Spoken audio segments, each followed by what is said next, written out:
ప్రతికూల పరిస్థితులకు కారణం ఏమిటి అని వెతుక్కో, విమర్శించుకో. ఎప్పటికప్పుడు మారు మనసు పొందు. దేవుని ఎదుట నీ జీవితం సరైందిగానే ఉంటే, క్రమంగానే ఉంటే, అన్ని పద్ధతులు క్రమంగా ఉన్నా కూడా నీకు శ్రమలు వస్తుంటే అవి అసలు శ్రమలే అని అనుకోవద్దు. అవన్నీ నీకు దీవెనలు తీసుకొచ్చేటువంటి సాధనాలు, వాహనాలు.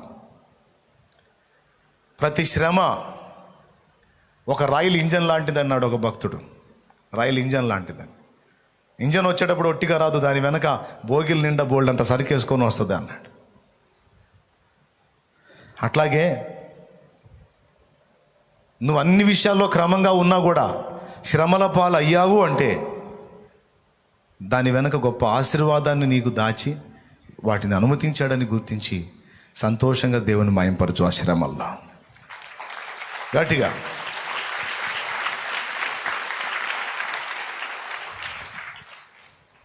అయితే వివేచించుకోవటం అనేది మాత్రం మానొద్దు. ప్రశ్నించుకోవటం, నిన్ను నువ్వు పరీక్షించుకోవటం, పరిశీలించుకోవటం, దిద్దుబాటు చేసుకోవటం అనేది మాత్రం మానొద్దు.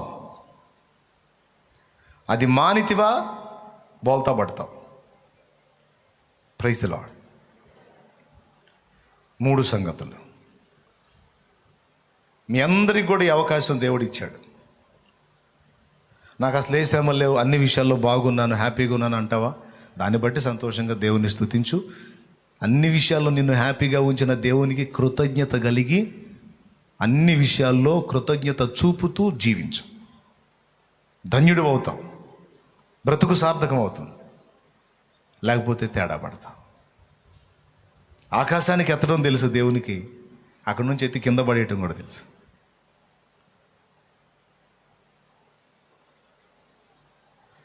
ఏం చేద్దాం ఇప్పుడు?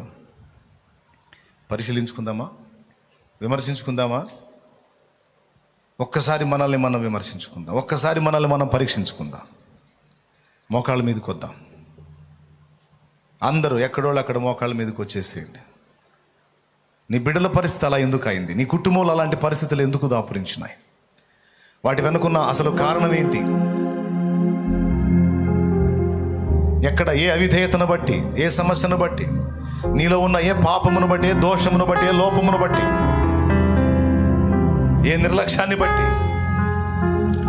ఏ గర్వాన్ని బట్టి, ఏ అహంకారాన్ని బట్టి, ఏ మూర్ఖతను బట్టి, ఏ చెడుతనాన్ని బట్టి, ఏ విచ్చలవిడితనాన్ని బట్టి నీ ఇంటికి శాపం వచ్చిందో ఒక్కసారి పరిశీలించుకో. కొంతమంది ఎన్నో లోపాలు కలిగి ఉంటారు, జనానికి మాత్రం అసలు నేనేమి ఎరగనని చెబుతుంటారు. జనాలకు చెప్పకపోయినా కనీసం మోకాళ్ళు నీ దేవుని ముందన్న ఒప్పుకో. నేను పాపం చేశాను, దాని ఫలితాన్ని అనుభవిస్తున్నాను. దేవా, నీవు నన్ను విడిపిస్తావని, నా పాపం క్షమించి స్వస్థతనిస్తావని, నా పాపం క్షమించి నన్ను బాగు చేస్తావని, నీ కొరకు నేను బ్రతుకున్నట్లు నాకు అవకాశం ఇస్తావని ఆశతో ఎదురు చూస్తున్నానయ్యా అని చెప్పు. తప్పకుండా దేవుడు నీకు తన హస్తము చాపి సహాయం చేస్తాడు. చెయ్యి, ప్రార్థన చేయి. అప్పులు ఎందుకైనాయి? ఎందుకు ఆర్థిక దారిద్ర్యం నిన్ను వెంటాడుతుంది? అనేకులకు ఇచ్చేటట్టు ఉండాల్సినటువంటి మన పరిస్థితి ఎందుకు? ఎవరిస్తాడా అప్పు అని వెతుక్కొని ఆ దరిద్ర కొట్టు స్థితి ఎందుకు వచ్చింది మనకి? అనేకుల పిల్లలు అద్భుతంగా ఆశీర్వాదకరంగా ఉండగా మన పిల్లలు ఎందుకో దరిద్రతలో ఉన్నారు, శాపంలో ఉన్నారు, వేదనలో ఉన్నారు, ఓటమిలో ఉన్నారు. కారణం ఏంటి? ప్రతి విషయాన్ని నువ్వు ఎత్తొచ్చు, ప్రతి విషయాన్ని నువ్వు ఎత్తొచ్చు. అనేక మందికి మంచి మంచి ఆశీర్వాదకరమైన స్థానాలు లభించగా నా పరిస్థితి ఇలా ఎందుకుంది? దేవుడు అంటాడు కారణం ఉంది అని. ఆ కారణం ఏంటో నువ్వే విశ్లేషించుకో, విమర్శించుకో. నేను మౌనంగా ఉంటాను కొన్ని నిమిషాలు. ఇప్పుడు ప్రార్థనలో కనిపెట్టి మీ పాపములను ఒప్పుకొని మారు మనసు పొంది ఇకనైనా పశ్చాత్తాపడి కన్నీరు విడుస్తూ క్షమాపణ కోరి దేవుని వైపు తిరగండి. ఆయన కనికరముని ఎడల సమృద్ధిగా కుమ్మరించబడుతుంది. ఆశీర్వాదకరమైన పరిస్థితుల్లోకి నువ్వు వెళతావు. ముందు మారు మనసు ముఖ్యం, మారు మనసు ముఖ్యం. చెయ్యి, మోకాళ్ళుని ప్రార్థన చెయ్యి. ఎవరికి వాళ్ళు అందరూ కూడా మోకాళ్ళుని ప్రార్థనలో ఉండాలి. అరే సమస్యలు ఎన్నెన్నో రాసి పంపుతా ఉన్నారు. అన్న నాకు ఈ బాధలు, అన్న నాకు ఈ అప్పులు, నాకు ఈ రోగాలు, అన్న నా కుటుంబంలో ఈ కలతలు, అన్న భార్య భర్తలు విడిపోయామన్నా, అన్న మా ఇంట్లో సమాధానం లేదన్నా, పిల్లలకు బాగలేదన్నా, పిల్లల పరిస్థితి. కొన్నిసార్లు తల్లిదండ్రులు చేసే బుద్ధిహీనమైన పాపాలు పిల్లలకు తగులుతాయి. ఉంది, ఈ మాట ఉంది. తల్లిదండ్రులు చేసే బుద్ధిహీనమైన పనికి మాలిన పాపాలు పిల్లలకు శాపాలై తగులుతాయి. చూసుకో, సరి చేసుకో. నువ్వు బాగున్నావేమో, నీ పిల్లలు దెబ్బతింటూ ఉంటారు. నువ్వు బాగానే ఉండుండొచ్చు, కానీ నీ పిల్లలు ఎఫెక్ట్ అవుతూ ఉంటారు. దేవుని ముందు ఒప్పుకోవాలి. అవును తండ్రి, అవును తండ్రి, నిజమే తండ్రి, నిజంగా నిజం. నీవు దేవుని ఎదుట యోగ్యంగా ఉంటే, ఆశీర్వదించబడిన స్థితిలో క్రమంగా నువ్వు నడుచుకున్నట్లయితే, అబ్రహాము దీవెన తన సంతానం మీదకి వచ్చినట్టు నీ మీద దీవెన నీ పిల్లలకు వస్తుంది, నీ బిడ్డలకి, నీ పసి బిడ్డలకు వస్తుంది. అబ్రహాం యొక్క ఆశీర్వాదం తన తరువాతి తరముల మీద కూడా వచ్చినట్లు నీ మీదకి, నీ సంతానం మీదకి కూడా ఆశీర్వాదం వస్తుంది. అలా కాకుండా వంకర టెంకర జీవితంలో కానీ ఉన్నట్లయితే ఆ దరిద్రత, ఆ ఇబ్బంది అనేది నీ తర్వాత నీ సంతానాన్ని కూడా తగులుతూ ఉంటుంది. అందుకే ప్రతి విషయం కూడా దేవుని ముందు ఒప్పుకోవాలి. నేను సిగ్గుపడుతున్నాను దేవా, ఒప్పుకుంటున్నా, నన్ను క్షమించు నాయన. తెలిసి ఎన్నో పాపాలు నేను చేశాను. కొన్ని ఒప్పుకున్నాను, కొన్ని ఒప్పుకోలేదు, కొన్ని కప్పుకున్నాను, కొన్ని కవర్ చేసుకుంటున్నాను, కొన్ని సమర్థించుకుంటున్నాను. ఈరోజు స్ట్రైట్గా నన్ను దర్శించి నువ్వు మాట్లాడుతున్నా. ఈరోజు నేను దిద్దుబాటు చేసుకోవడానికి ఇష్టపడుతున్నా. నా వంకర టెంకర జీవితాన్ని సరి చేసుకుంటా. నీకు వ్యతిరేకంగా పాపము చేయను. నన్ను అనుగ్రహించు. నా కుటుంబాన్ని జ్ఞాపకం చేసుకో, నా సంతానాన్ని జ్ఞాపకం చేసుకో, నా పరిచర్యను జ్ఞాపకం చేసుకో. కొన్నిసార్లు దైవజనుడా, పరిచర్య నువ్వు ముందుకు వెళ్ళలేకపోవడానికి నీలో ఉన్న లోపాయికరితనం కారణమై ఉండొచ్చు. దేవుడు నిన్ను వాడుకోలేకపోవడానికి స్వయం అహం కారణమై ఉండొచ్చు. ప్రతిదీ ఒప్పుకోవాలి దేవుని ముందు. ఈరోజు మారు మనసు పొందుదాం. నేను మౌనం అయిపోతున్నాను, ప్రార్థన చేయండి.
మౌనంగా ఉండొద్దు, ప్రార్థన చేయాలి. నేను లైన్లోనే ఉన్నా, ప్రార్థన చేయాలి. నువ్వు ఎక్కడున్నా, ఏ స్థితిలో ఉన్న మోకాళ్ళే ఈ దెబ్బతో ఆ దరిద్రత సంగతి ఏంటో తేలాలి. దేవుని సమాధానం నీ జీవితంలో ప్రారంభం అవుతుంది యేసు నామములో. ఒక స్పష్టమైన జవాబు నువ్వు చూస్తావు, ఖచ్చితంగా జరుగుతుంది. నువ్వు దిద్దుబాటు చేసుకుంటున్నావు, మారు మనసు పొందావు, స్పష్టంగా నువ్వు జవాబు చూస్తావు. చెయ్యి, ప్రార్థన చెయ్యి, చెయ్యి, ప్రార్థన చెయ్యి, ఒప్పుకో, మారు మనసు పొందు, సరి చేసుకో. ఇంకెప్పుడు నీకు దుఃఖం కలిగించనయ్యా, నీకు భయపడి బ్రతుకుతా ప్రభా, భయం లేని భక్తి చేయనయ్యా, క్షమించు. చేశాను, కొన్ని బుద్ధిహీనమైన తప్పులు చేశాను, అర్థమైంది.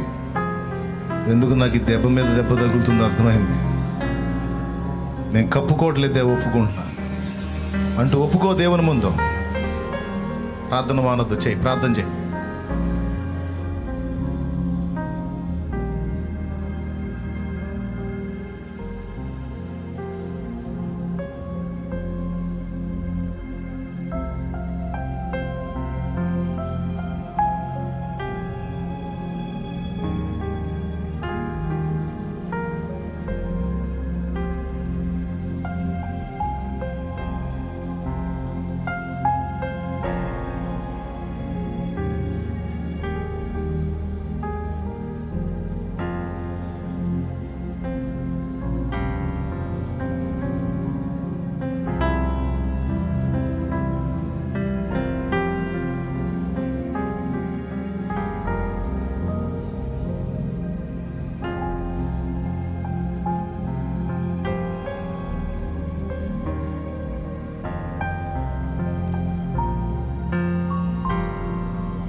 అపరాధినై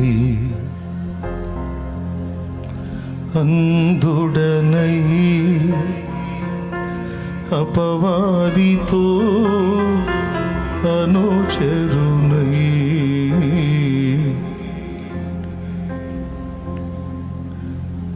అపవాదినై అపరాధినై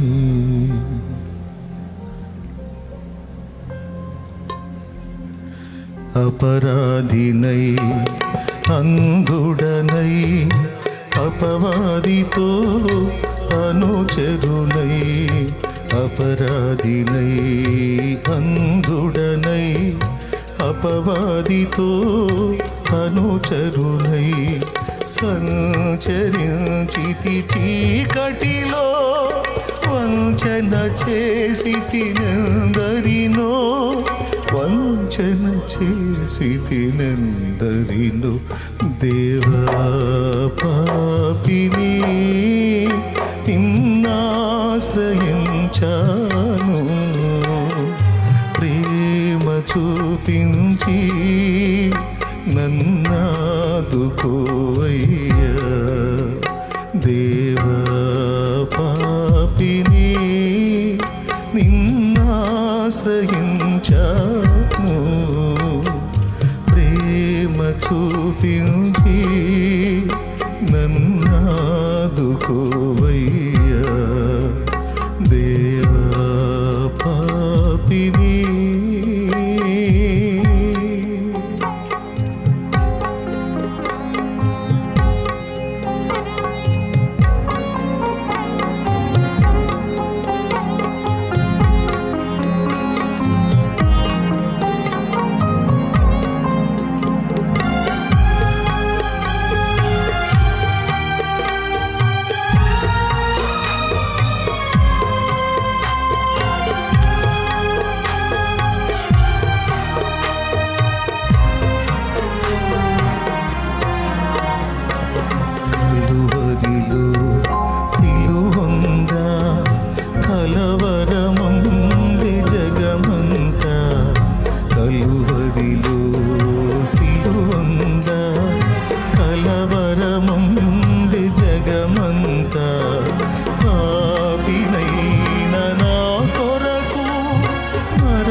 ప్రేమ కలిగిన మా తండ్రి, నీకు వందనాలు, స్తుతులు, స్తోత్రాలు చెల్లిస్తున్నాం ప్రభా. ఈ శ్రేష్టమైన సమయంలో మీ దాసుని మీ సిలువ చాటును మరుగుపరిచి నాతో మాతో మా అందరితో కూడా మీరు మాట్లాడిన ప్రతి శ్రేష్టమైన మాటను బట్టి వందనాలు, స్తుతులు, స్తోత్రాలు చెల్లిస్తున్నాం ప్రభా. నాయన నిజమే ప్రభా, నీ నుండి గొప్ప కార్యాలు పొందుకోవలసిన మేము మా ద్వారా బలమైన కార్యాలు జరగవలసి ఉండగా విశ్వాసంలో బలహీనులమైనందున నీ నుండి ఏమీ పొందుకోలేని స్థితిలో నా ప్రభా ఈరోజు చాలామంది ఉంటున్నారు ప్రభా. విశ్వాసము కలిగి కొండలను పెకలింపగలిగిన బలమైన విశ్వాసాన్ని మాకు దయచేయమని ప్రార్థన చేస్తున్నామయ్యా. అలాంటి విశ్వాసాన్ని కలిగి నీ నుండి అనేకం పొందుకోవాలి, సమాజంలో అనేకమైన కార్యాలని కొరకు చేసేటట్లుగా నీ ఆత్మ వరములతో, విశ్వాసం అనే వరముతో మమ్మల్ని నింపమని ప్రార్థన చేస్తూ ఉన్నాం ప్రభా. రెండవదిగా నాయన, నీ నుండి మేలులు పొందుకున్న చాలామంది ఈ రోజుల్లో నిన్ను విడిచి నాయన నీవు ఆశించినట్లుగా కాకుండా నీకు వేరుగా బ్రతుకుతున్న వాళ్ళు చాలామంది ఉన్నారయ్యా. వారందరూ కూడా సరి చేసుకుని నా ప్రభా చక్కదిద్దుకొని నీ చిత్తానుసారంగా వారు బ్రతకడానికి సహాయం దయచేయండి. వారి జీవితంలో మీరు జరిగించిన మేలులకు తగినట్లుగా కృతజ్ఞత కలిగి వారి జీవితాల్లో అడుగులు ముందుకు వేయడానికి సహాయం దయచేయండి. అలాగనే నాయన చివరిగా మీరు మాట్లాడిన మాటలు, ఏ కారణాన్ని బట్టి నీ పరిస్థితి అలా ఉందో, ఏ కారణాన్ని బట్టి నీ జీవితం అలా మారిందో మళ్ళీ మరొకసారి సరి చేసుకోమని, ఆలోచించుకోమని మీరు చెప్పిన విధానాన్ని బట్టి వందనాలయ్యా. ఈరోజు మేము సరి చేసుకున్నాం, మా అతిక్రమాలు నీ సన్నిధిలో ఒప్పుకున్నామయ్యా. నువ్వు మమ్మల్ని కడిగి పవిత్రపరిచి మా జీవితాల్లో గొప్ప కార్యాలు జరిగించబోతున్నందుకు నీకు స్తోత్రములు, స్తోత్రములు, స్తోత్రములు, స్తోత్రములు, వందనాలు, కృతజ్ఞతలు చెల్లిస్తున్నాం. ఈరోజు ఎవరెవరైతే నీ సన్నిధానంలో తమ పాపములు విడిచి సరిచేయబడ్డారో నా ప్రభా, ఆ విధమైన జీవితాన్ని కలిగి నీ చిత్తానుసారంగా ప్రతి ఒక్కరు బ్రతకడానికి సహాయం దయచేయమని, మరి ఎక్కువ కీడు కలగకుండా పాపముల జోలి పోకనైనా నీ చిత్తానుసారంగా బ్రతికే జీవితం మా అందరికీ దయచేయమని యేసు నామములో అడిగి ప్రార్థించి వేడుకుంటున్నాం తండ్రి, ఆమేన్. ప్రైజ్ ది లార్డ్, హల్లెలూయా. ఈ విన్నటువంటి అంశంలో దేవుడు నిన్ను టార్గెట్ చేసిన పాయింట్ని నువ్వు గుర్తించావని నేను అనుకుంటున్నాను. 4వ మాటగా ఒక చిన్న మాట చెప్పి నేను ముగిస్తాను. ఈ బాగుపడిన వాడు దేవాలయంలో కనపడ్డాడు కదా, యేసు ప్రభు అని హెచ్చరించాడు. ఇదిగో స్వస్థత నొందితివి, మరి ఎక్కువ కీడు నీకు కలుగకుండాన్నట్లు ఇక పాపము చేయొద్దు అని చెప్పాడు కదా. ఆ తర్వాత వాడు యేసు ప్రభుని గురించి సాక్ష్యం ఇచ్చాడు, విశ్వాసాన్ని కనపరిచాడు, బాగుపడి దేవాలయంలోకి వెళ్ళాడు. 3వది వాడు చేసిన పని ఏంటంటే యేసును గురించి అతడు ఇతరులకు సాక్ష్యం ఇచ్చాడు. ఈరోజు కొంతమంది భయపడతారు ప్రభువుని గురించి సాక్ష్యం ఇవ్వడానికి. తమ తోటి వారికి, సాటి వారికి యేసయ్యను గురించి ఘనంగా చెప్పుకోవడానికి సిగ్గుగా ఫీల్ అవుతారు, కొంతమంది అవమానంగా ఫీల్ అవుతారు, భయపడతారు. వాళ్ళు ఏమైనా అనుకుంటారేమో అని వీళ్ళు అనుకుంటారు. ఎవరేమనుకున్నా నాకు అనవసరం, నేను ఒకప్పుడు జబ్బు గలవాడిని, ఈరోజు నేను ఆరోగ్యవంతుడయ్యాను, ఎలా తిరుగుతున్నాను అంటే దానికి యేసు కారణం అని అతడు ఎలుగెత్తి చెప్పాడు. ఆ తర్వాత యూదులు ఆ మాటను బట్టి యేసు ప్రభుని ఇబ్బంది పెట్టారు, అది వేరే సంగతి. వాళ్ళు ఆయన ఏం పెడతారో నాకు అనవసరం, కానీ నా విషయంలో ఆయన నన్ను స్వస్థపరిచాడు. నా జీవితం ఒకప్పుడు మరోలా ఉండేది, నా జీవితాన్ని ఇప్పుడు ఈ విధంగా ఆయన మార్చాడు అనే విషయాన్ని గురించి అతడు భయపడక, పిరికితనం చూపక, ఎవరు ఏమనుకుంటారో అనుకోక అందరి ముందు అతడు సాక్ష్యం ఇచ్చాడు. ఈరోజు ప్రార్థన చేయమ్మా అందామంటే భయం కొంతమందికి, పాట పాడు అందామంటే భయం, పాట పాడగలిగి ఉండి కూడా పాట పాడాలంటే భయం, పిరికితనం, సాక్ష్యం ఇవ్వాలంటే భయం, పిరికితనం, ప్రార్థన చేయాలంటే భయం, పిరికితనం. మీకు ఒక ఘోరమైన విషయం చెప్పనా? వ్యభిచారం చేయకపోయినా, దొంగతనం చేయకపోయినా, నరహత్య చేయకపోయినా, విగ్రహారాధన చేయకపోయినా, ఒక పిరికితనం అనే దాన్ని ఒకడు కానీ కలిగి ఉన్నట్టయితే వాడు ఖచ్చితంగా నరకానికి పోతాడు. నేను చెప్పలా, ప్రకటన గ్రంథం 21వ అధ్యాయం 8వ వచనంలో ఉంది. చూడండి ఒకసారి తీసి.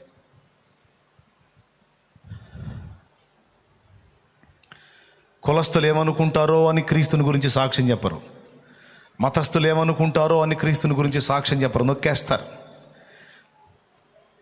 చర్చికి పోతే ఏమనుకుంటారో అని దేవుని సన్నిధికి ఎగ్గొడుతూ ఉంటారు. ఇది మనుషులకు భయపడి. చదువు అక్కడ ఏముందో. పిరికివారును, అద్దుగో నంబర్ 1లోనే వచ్చారు పిరికోళ్ళు. అవిశ్వాసులను, అసహ్యులను, నరహంతకులను, వ్యభిచారులను, మాంత్రికులను, విగ్రహారాధికులను, అబద్ధికులందరూ అగ్నిగంధకములతో మండుగుండములో పాలు పొందుదురు. ఇది 2వ మరణము. అమ్మ బాబోయ్, ఇందులో నంబర్ 1లోకి ఎవరు వచ్చారు బాబా? పిరికోళ్ళు. అరే బలిపీఠం మీదకి ఎక్కి ఏదన్నా కొంచెం మాట్లాడరా బాబు అంటే భయం, పిరికితనం. పాట పాడు అంటే భయం, పిరికితనం. సాక్ష్యం చెప్పు అంటే భయం, పిరికితనం. ఎవరేమనుకుంటారో అనే భయం, ఎవరు ఏం చేస్తారో అనే భయం. కొంతమంది ఈ భయంతోనే, ఈ పిరికితనంతోనే బతుకంతా వెళ్ళదీస్తారు.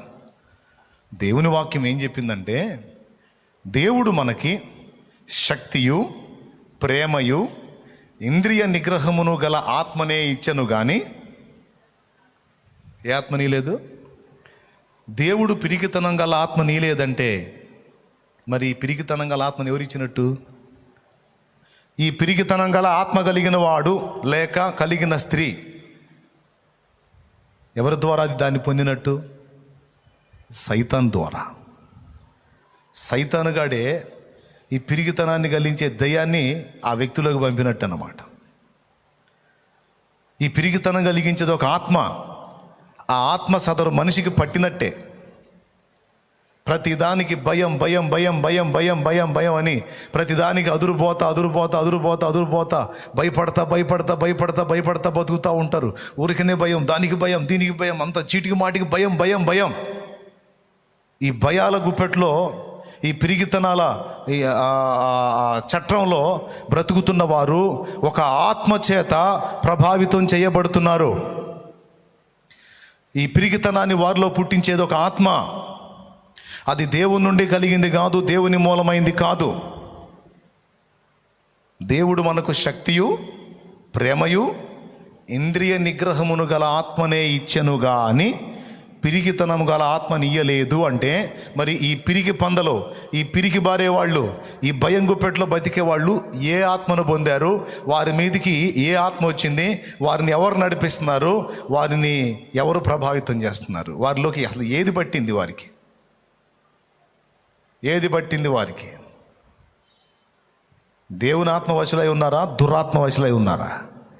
దేవుని ఆత్మ వశులై ఉంటే రోషము, పరాక్రమము, శక్తి, ప్రేమ, ఇంద్రియ నిగ్రహం మొదలైన లక్షణాలు.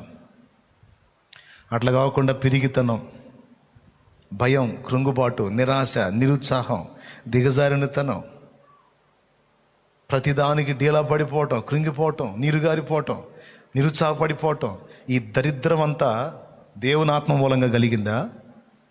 కనీసం మానవాత్మ మూలంగానన్నా ఉందా? నో. దేవ వ్యతిరేక ఒకడు ఉన్నాడు, సైతాను. వాడు చేసిన పని.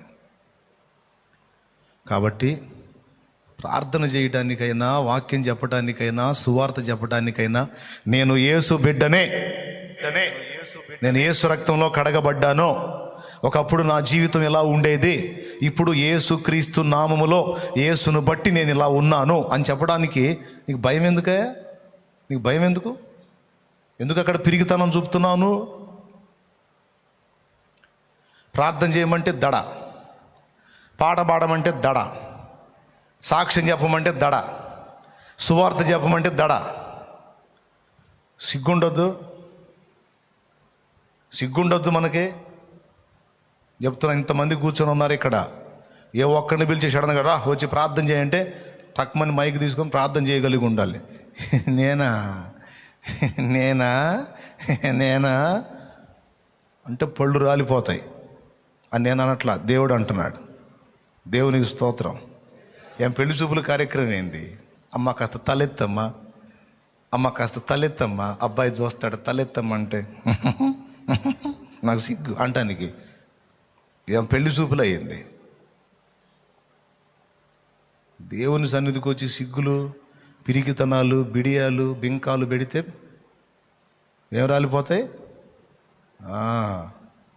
పిచ్చి పిచ్చి కొండవాకండి పొద్దుగోకులు, అందరికీ చెప్తున్నా. ఇప్పుడు ఇక్కడ కూర్చున్న వాళ్ళు ఇద్దరిని పిలిపించి ప్రార్థన చేపిస్తా.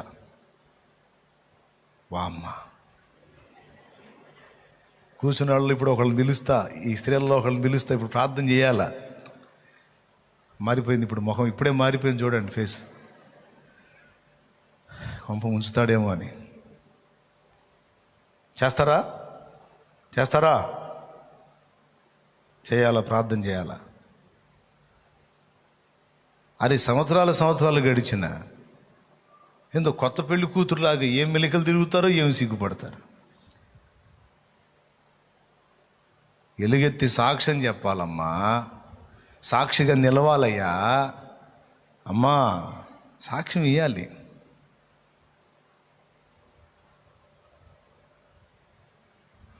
వాడు సాక్ష్యం ఇచ్చాడు. ఇదిగో, మీరు మొన్న అడిగారుగా, నీ కాళ్ళు చేతులు ఎట్ట బాగుపడ్డాయి, నువ్వు పరుపునెత్తిన పెట్టుకున్నావేంది, నిన్ను బాగు చేసినవాడు ఎవరైనా అడిగారుగా. నన్ను బాగు చేసిన వాడు నజరేయుడగు యేసు. ఆయన నన్ను ముట్టింది, ఆయన నన్ను బాగు చేసింది, ఆయన వలన నేను బాగుపడ్డా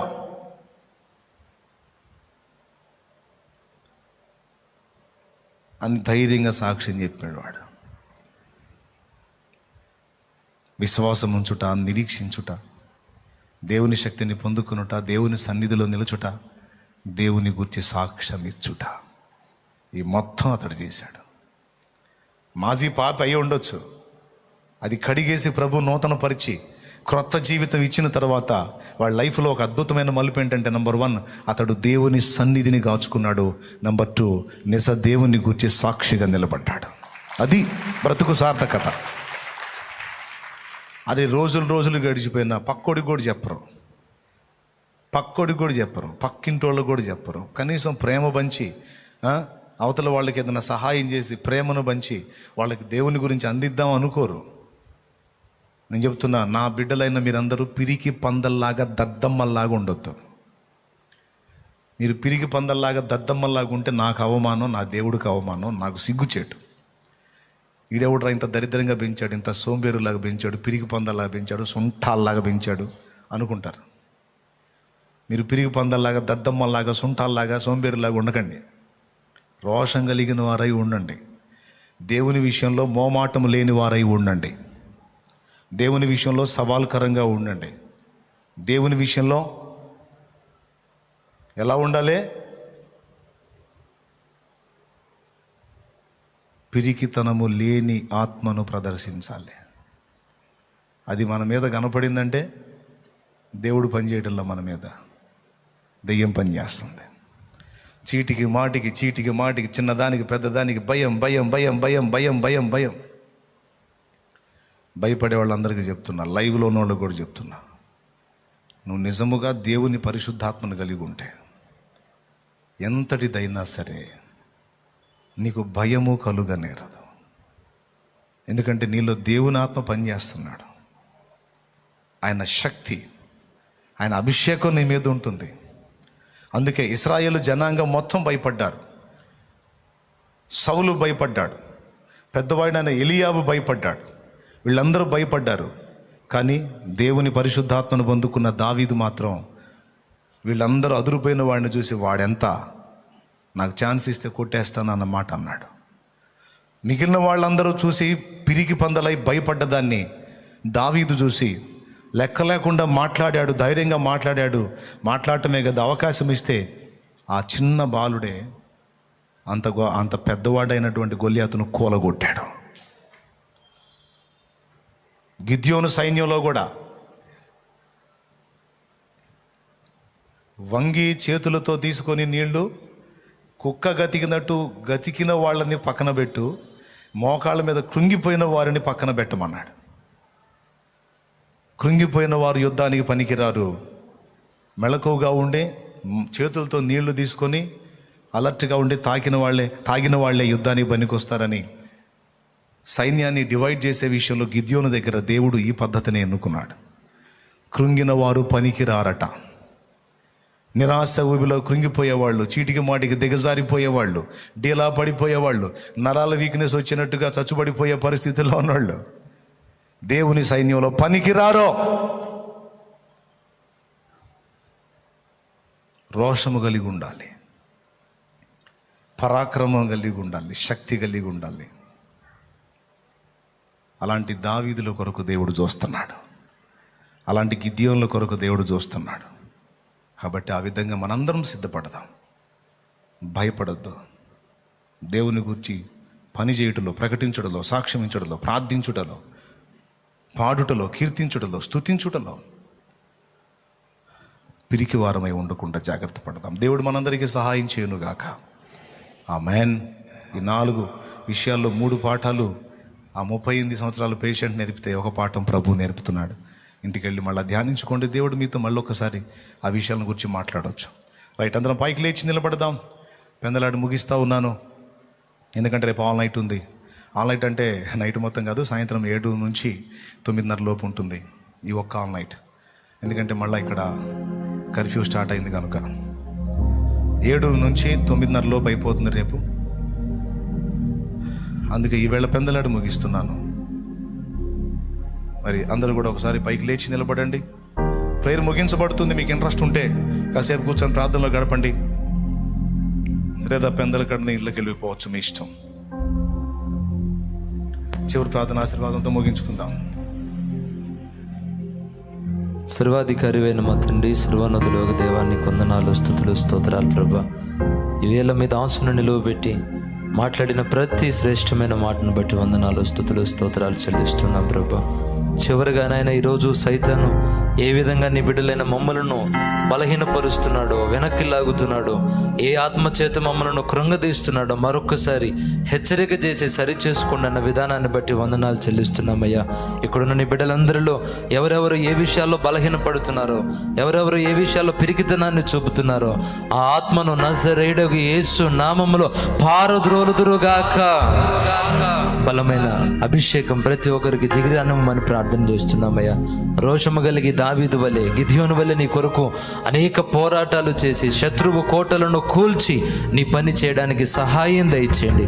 ఇక్కడున్న ప్రతి ఒక్కరిని పేరు పేరున దీవించి ఆశీర్వదించి బలమైన ఆత్మచేత నింపి నీ కొరకు వాడుకోనమని ప్రార్థన చేస్తున్నామయ్యా. వారు ఎదుర్కొంటున్న ప్రతి శోధన తొలగించు, ప్రతి ఆవేదన తొలగించు. నీ వారి కన్నిటిని ఆనందనాట్యంగా మార్చి మీ నామానికి మహిమ, ఘనత, ప్రభావాలను తెచ్చుకోనమని యేసు నామములో అడిగి ప్రార్థించి వేడుకుంటున్నాం తండ్రి. ఆమేన్. ఇప్పటి వరకు ఈ వాక్యం అందించిన మీ దాసుని కూడా మీ 7 అంతల ఆత్మచేత నింపునైనా మంచి ఆరోగ్యాన్ని, శక్తిని, బలాన్ని దయచే ప్రభా. ప్రతి విధమైన బలహీనత ఈ దాసుల్లో నుంచి తొలగించండి నాయన. నీ శక్తిని దయచే, దీర్ఘాయువును దయచే, నీ కాపుదలను అనుగ్రహించు, నూతన అభిషేకం మీ దాసునికి దయచేయమని యేసు నామములో అడిగి ప్రార్థిస్తున్నాం తండ్రి. ఆమేన్. మన తండ్రి అయిన దేవుని ప్రేమ, ఆయన ప్రియ కుమారుడును లోకరక్షకుడైన యేసుక్రీస్తు వారి దివ్యమైన కృప, పరిశుద్ధాత్మ దేవుని యొక్క అన్యోన్యత సహాయ సహవాస సమాధానంలో సమకూడిన మనకు, సకల పరిశుద్ధులకు, సార్వత్రిక సంఘమంతటికి సదాకాలము తోడై ఉండి నిత్యంతములో చేరు పర్యంతం నడిపించును గాక. యేసు రక్తమే చే, ప్రభు యేసు రక్తమే చే, యేసు నామమునకు సంపూర్ణ విజయం కలుగును గాక. హల్లెలూయా, హల్లెలూయా, హల్లెలూయా. అందరూ కూడా వందనాలు. కూటం ముగించబడింది. సెలవు. దైవాశీస్. మాస్క్ లేకుండా ఎవరు ఉండొద్దండి. మాస్క్ ధరించండి. వెళ్ళేటప్పుడు ఒక దారి గుండా కాకుండా చుట్టుపక్కల 5-6 మార్గాలు మనకున్నాయి కాబట్టి ఈ 5-6 మార్గాల్లో నుంచి నిదానంగా వెళ్ళండి. ఒకళ్ళ మీద ఒకళ్ళు తోసుకునేటట్లుగా కాకుండా నిదానంగా వెళ్ళండి. మరి రేపు ఆన్లైన్ ప్రార్థన, రేపు ఒక్క నెల కూడా పరిస్థితులు అననుకూలంగా ఉన్నాయి కాబట్టి 7 గంటలకి ప్రార్థన ప్రారంభించబడుతుంది, 9:30 కల్లా ముగించబడుతుంది. లైవ్లో ప్రార్థన వస్తుంది కనుక మీరు అందరూ కూడా లైవ్లో తప్పకుండా ప్రార్థనలో ఏకీభవించవలసిందిగా ప్రభు ప్రేమను బట్టి తెలియజేస్తున్నాం. మరి చిలకలూరుపేట పట్టణంలో 2 గంటల దాకా అందరూ తిరగడానికి, అన్ని కార్యకలాపాలు జరిపించడానికి అవకాశం ఉంది. 2 తర్వాత కర్ఫ్యూ విధించారు కనుక మరి మందిరంలో చేరి ఆరాధించడానికి అవకాశాలు దాదాపు తక్కువగా ఉన్నాయి. కాబట్టి ఇది గమనించండి. పరిస్థితులను బట్టి మీరు అడుగు వేయాలని ప్రభు ప్రేమను బట్టి తెలియజేస్తూ ఉన్నాం. లైవ్లో ప్రార్థన వస్తుంది కనుక తప్పకుండా లైవ్లో ప్రార్థనలో పాల్గొనండి. మందిరంలో వెళ్తున్న వాళ్ళు కూడా మాస్క్ ధరించండి, ఎవరు గుంపులుగా ఉండొద్దు. వెళ్తున్నప్పుడు కూడా ప్రార్థనాపూర్వకంగా నిదానంగా వెళ్ళండి. లైవ్లో ఉన్న వాళ్ళకి, జూమ్ యాప్లో ఉన్న వాళ్ళందరికీ కూడా ప్రభు ప్రేమను బట్టి మరొకసారి వందనాలు, శుభాలు, దైవాశీస్సులు. మరి మీ చేతిలో ఉన్న నూనె కొరకు ప్రార్థన చేస్తాను. మీరు నూనెని ఎత్తి పట్టుకోనండి.